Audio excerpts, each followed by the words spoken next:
प्रश्न 4, by square minus 5y plus 6 का गुणनखंड कीजिए।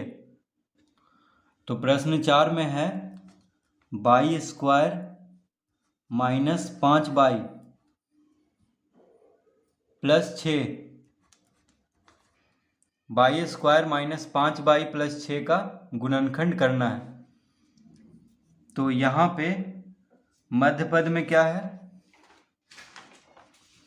तो मध्य पद में है, मान लेते हैं मध्य पद में सिर्फ 5 है, माइनस और बाई को बाद में समझ लेंगे, ठीक है।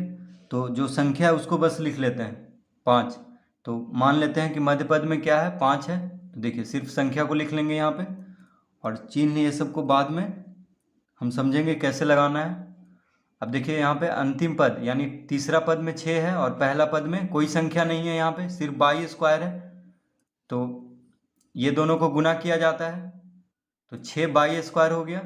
ये दोनों को गुना करने पे कितना हो गया, 6 गुना बाई स्क्वायर यानी 6 बाई स्क्वायर।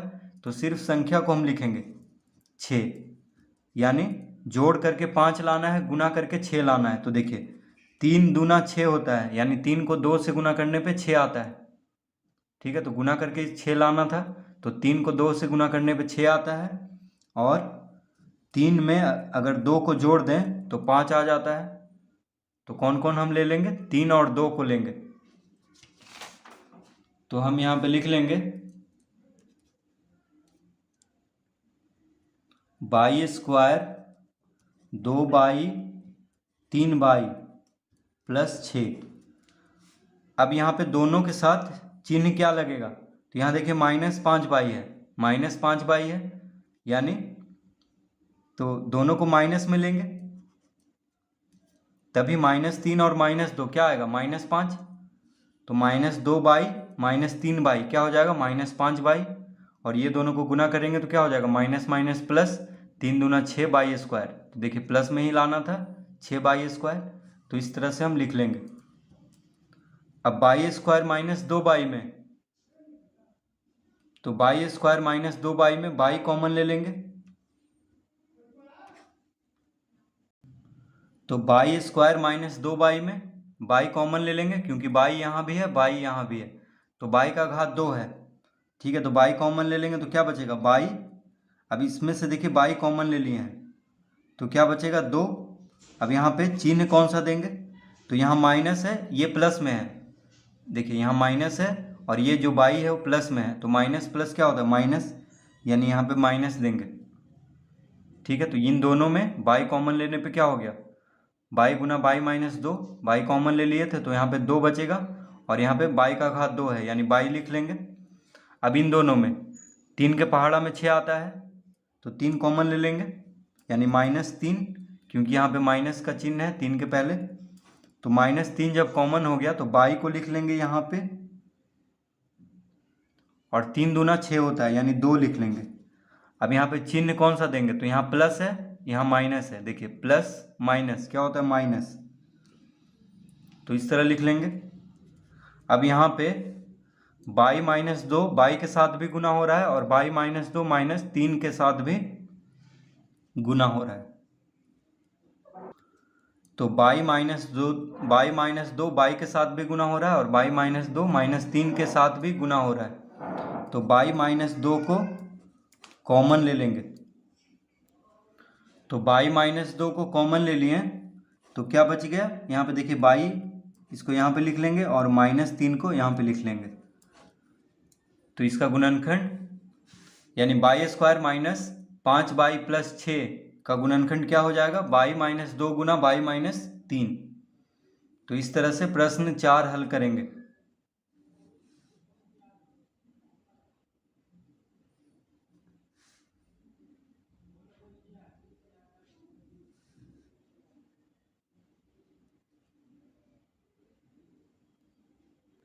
अब प्रश्न 5 हल कर लेते हैं।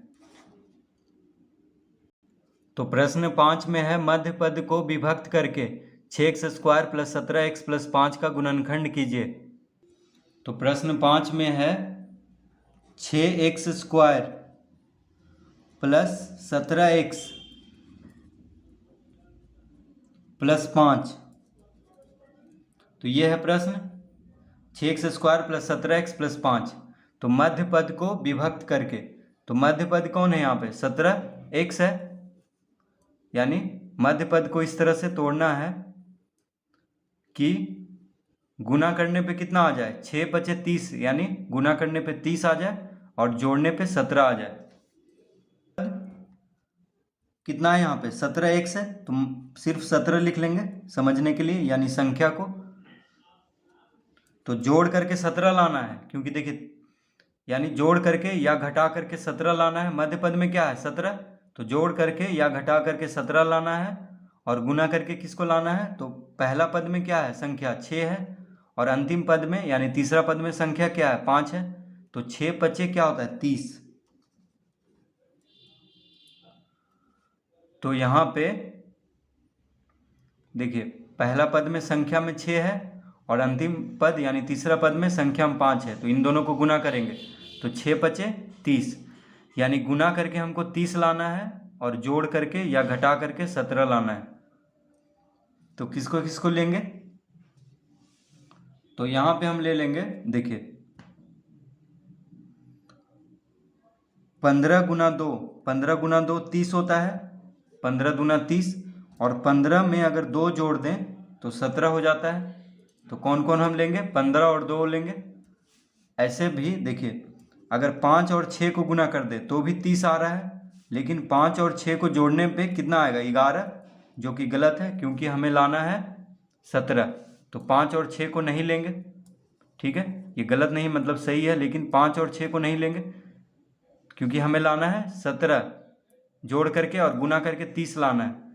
तो गुना करके तो 30 आ रहा है 5 और 6 में, लेकिन जोड़ करके 11 आ रहा है, तो ये 5 और 6 को नहीं लेंगे।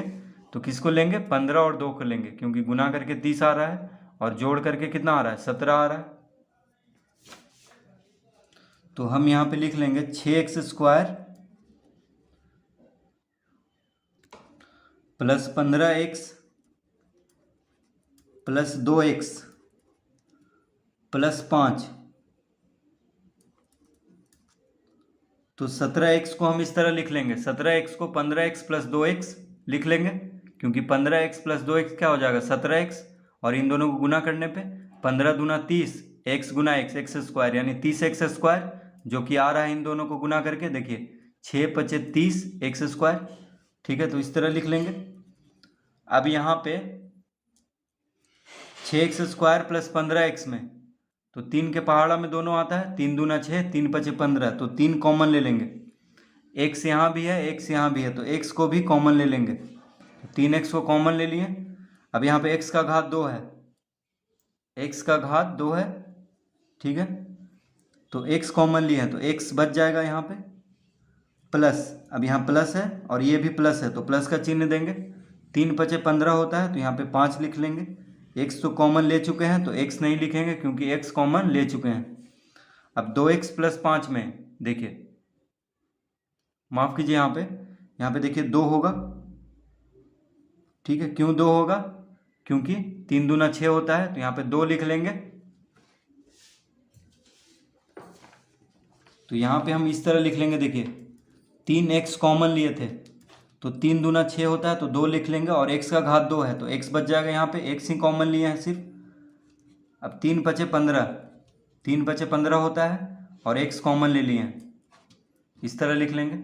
अब देखिए 2x + 5 में, 2x + 5 में कुछ कॉमन नहीं दिख रहा है, तो बस एक कॉमन ले लेंगे, क्योंकि एक सभी का गुणनखंड होता है, तो एक कॉमन ले लेंगे तो क्या बचेगा 2x + 5, इसी को बस लिख देंगे। अब यहाँ पे 2x + 5 3x के साथ भी गुना हो रहा है और 2x + 5 1 के साथ भी गुना हो रहा है, तो 2x + 5 को कॉमन ले लेंगे।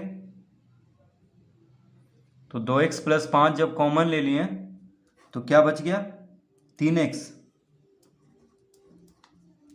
+ 1, देखिए 3x + 1,